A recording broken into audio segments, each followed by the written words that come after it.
Maqbool Hussain versus the state of Bombay 1953 AIR 325. இந்த கேஸில் என்ன டிசைட் பண்ணுறாங்க அப்படின்னா, மக்பூல் ஹுசைன் அப்படிங்கிறவர் ஒரு குறிப்பிட்ட அளவுக்கு மேலே தங்கத்தை கொண்டு வந்திருக்காரு. இவரை வந்து என்ன பண்ணுறாங்கன்னா, இவர் கொண்டு வந்த தங்கத்தை ஏர்போர்ட்டில் கொண்டு வந்திருக்காரு. ஸோ ஏர்போர்ட்டில் இருக்கக்கூடிய கஸ்டம்ஸ் அதிகாரிகள் அந்த தங்கத்தை அப்படியே எல்லாத்தையுமே கன்ஃபிஸ்கேட் பண்ணுறாங்க.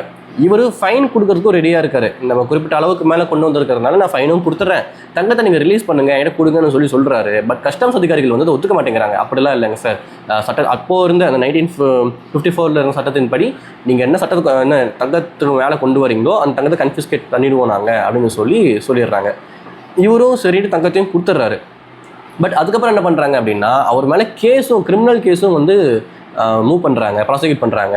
ஸோ இப்போது இவர் என்ன சொல்கிறாரு அப்படின்னா, என் கிட்ட இருந்த தங்கத்தை ஆல்ரெடி வாங்கிட்டீங்க, ஸோ அப்போயே எனக்கு ஒரு பனிஷ்மெண்ட் நடந்த மாதிரியும் ஆயிடுச்சு.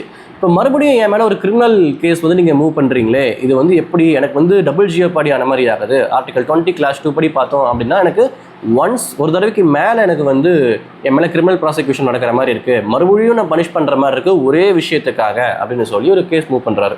சுப்ரீம் கோர்ட் என்ன சொல்கிறாங்க அப்படின்னா, அப்படிலாம் இல்லை, இது வந்து ஒரு டிபார்ட்மெண்டல் ப்ரொசீடிங்ஸ் அப்படிங்கிறது வேறு, ஜுடிஷியல் ப்ரொசீடிங்ஸ் அப்படிங்கிறது வேறு.